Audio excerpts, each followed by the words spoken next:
Corona संकट के दौरान झारखंड और केंद्र सरकार के बीच आरोप प्रत्यारोप का दौर अब गहराता जा रहा है। राज्य के सीएम हेमंत सोरेन समेत उनके कैबिनेट के कई मंत्रियों ने केंद्र पर यह आरोप लगाया है कि केंद्र की गलत नीतियों से कोरोना बढ़ रहा है।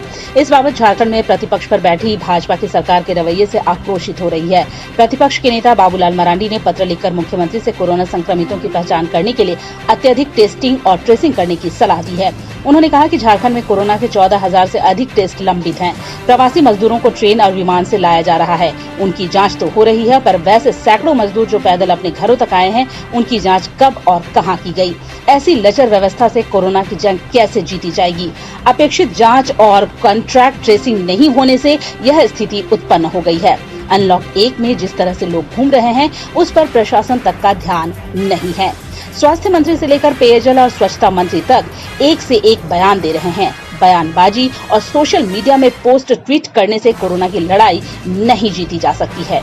वहीं भाजपा के राज्यसभा सांसद महेश पोद्दार ने कहा कि झारखंड में कोरोना के प्रसार का तरीका चिंताजनक है। सरकार को कमियों का आकलन करना चाहिए। जहां कमी हो वहां सुधार लाना चाहिए। उन्होंने कहा कि आलोचना को आरोप समझकर बयानबाजी करने की बजाय सुझाव मानकर सरकार को सुधार करना चाहिए। भाजपा और अन्य सहयोगी दलों का सहयोग लेना चाहिए, तभी खतरे को टाला जा सकता है। उन्होंने कहा कि मुख्यमंत्री हेमंत सोरेन खुद बताएं कि हाल में लघु और सूक्ष्म उद्योगों के लिए शुरू की गई पुनरुद्धार योजनाओं में प्रवासी मजदूर कहां फिट बैठेंगे। निजी क्षेत्र MSME संभाल सकते हैं, लेकिन इनकी कोई सुन नहीं रहा है। उन्होंने कहा कि आरोप लगाना आसान है, पर जिम्मेवारी लेना कठिन है। पिला वाले घरों को रोशन तो करते हैं, बच्चों का भविष्य भी संवारते हैं।